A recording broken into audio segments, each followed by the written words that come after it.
인터넷 은행이 출범할 때 저렴한 대출 금리를 앞세운 경쟁력을 강조했는데요.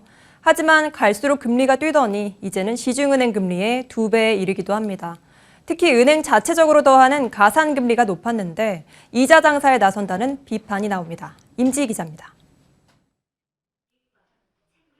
신용이 좋은 사람이 시중은행에서 신용대출을 받을 때 적용되는 금리는 3.27%입니다. 하지만 토스뱅크에서 빌리면 이보다 0.5%포인트 더 높은 이자가 붙습니다. 카카오뱅크와 K뱅크도 별반 다르지 않은데 신용도가 낮을수록 금리 차는 더 커집니다. 중금리를 앞세우지만 실상 출범 초기 반짝 행사에 불과했다는 지적이 나오는 이유입니다. 금리가 높으면 높을수록 예대 마진을 넓힐 공간은 커지는 거잖아요. 이익을 올리려고 이렇게 했다라고 하는 게 사실은 뭐 맞는 거죠. 특히 은행 자체적으로 정하는 가산금리가 높은 게 눈에 띕니다. 대출금리는 지표금리에 차주 신용들을 따져 가산금리를 더하고 우대금리를 빼 결정됩니다. 인터넷은행 가산금리는 일제히 4%를 넘어 시중은행에 비해 최대 2%포인트 높습니다.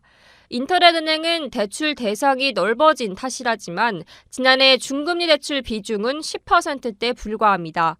속도도 빠릅니다. 시중은행이 1년 만에 금리를 1%포인트 올릴 때 인터넷은행은 배로 껑충 뛰었습니다.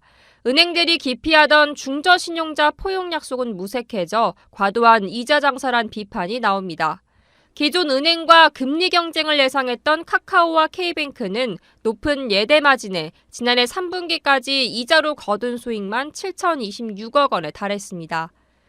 폭넓게 여러 사람으로부터 예금을 받아가지고 그것을 꼭 필요한 중간 비용이나 마진을 대폭 줄여가지고 소비자들한테 연결시켜주는 것이 출범의 목적인데 의도를 저버리는 소비자를 저버리는 행위라고 볼 수가 있겠습니다.